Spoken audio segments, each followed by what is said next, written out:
Hey everyone, hope you're okay. It's Friday again, which means another video. Now, I'm going to be going through another recording session that I did a couple of days ago. This is the first song off a new album that's going to be coming out by a band called Wisecrack. My good buddy Matt is the singer-songwriter in this and plays guitar. He's also played bass on these guide tracks as well. I've known him for years. He's an incredibly talented guy. He's played in Crazy Arm, Bad Ideas, A Human Project, as well as doing Wisecrack for years now. They're absolutely amazing. So yeah, it was an honour to be asked to put some drums down to his songs. So yeah, with this first one, he just basically sent me through the full guide track, and he had a few ideas himself on drums. He's an incredibly good drummer himself, so he laid down sort of some rough ideas that he had. What I actually did is, this is the first thing I do when I get a new song through, and that is like a cheat sheet. So what I do is, the first thing I do is I listen to the song 2 or 3 times down through, make some notes. So this kind of thing, if you can see that, is what we start with. So I tend to break it down into sections and then write down roughly what is happening within the song. Now, as I say, Matt had some ideas himself of certain bits. I mean, for example, he sent me this drum groove as well, which happens in the second verse. So yeah, it's kind of nice to have a reference point, and it's nice to kind of be let loose on stuff, but I also quite thrive off people giving me ideas, and I feel like a lot of songwriters, even if they aren't drummers themselves, they do tend to kind of have in their head roughly what they want the drums to be. Now, sometimes I'm sent the MIDI drums through, which has some of the basic drum ideas already recorded down. Sometimes that doesn't happen. In this case, I just chatted to Matt over the phone, and he told me what he kind of wanted. So yeah, in terms of drum setup, I'm just going to go through what I used. So if we go around here, first of all, I'm using my British Drum Company kit. This is the Legend series. It's absolutely beautiful. It's called Bruno. They called it Bruno for me. They named it when it came out the workshop. So yeah, it's an absolutely stunning kit. They make all the shells in-house. Their factory's in Stockport. All of the hardware they do themselves. There's nice touches like on the tom arm. You've got these memory locks which fit in quite nicely. You get the same sort of detailing on the floor tom legs as well. You can see that. Absolutely beautiful kit. Needs a bit of a clean. Inside you can see all the reinforcement rings as well, which is kind of quite nice. Snare wise, I'm using their Bluebird snare, which you can see here. What's quite nice, they've put my name on all of the air vent badges, which is quite nice. Cymbal wise, I've got these Amedia sandblasted Comogenes. They're 14-inch. Then I've got a 17-inch Comogene sandblasted Crash to my left. To my right, I just have the standard Comogene. This is a 19-inch. And then finally, I've got this Dervish series 21-inch ride. I think that's 21 or 22.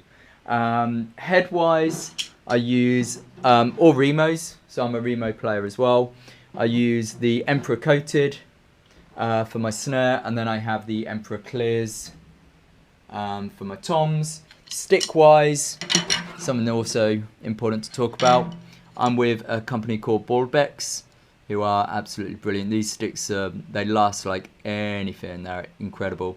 I use just the 5A premium hickory ones, so they're great. And then mic-wise, for the overheads, I use the Shure PG81s, so they're my 2 overheads.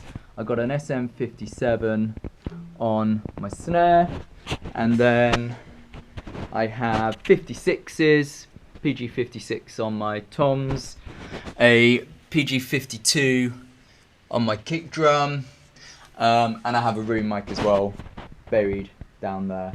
And I have all of this going through into my Zoom R16, which is just like my little interface, so you can see that's where all the mics go into. I have headphones out, which I use these Vic Firth isolation headphones, which again are absolutely brilliant. And then that all runs through into my laptop and my monitor system and my speakers. So yeah, that is my setup. It works really, really well for me. I've been really happy with getting into this place. This is called The Compound, by the way. This is where I do all my teaching, all my practicing and all my recording. And yeah, I feel really kind of humbled to have this space, and yeah, hopefully trying to make the most of it. And yeah, enjoy the song. It's a cracker, and keep an eye out for the album, which will be done later this year. Take care. Bye.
the ship.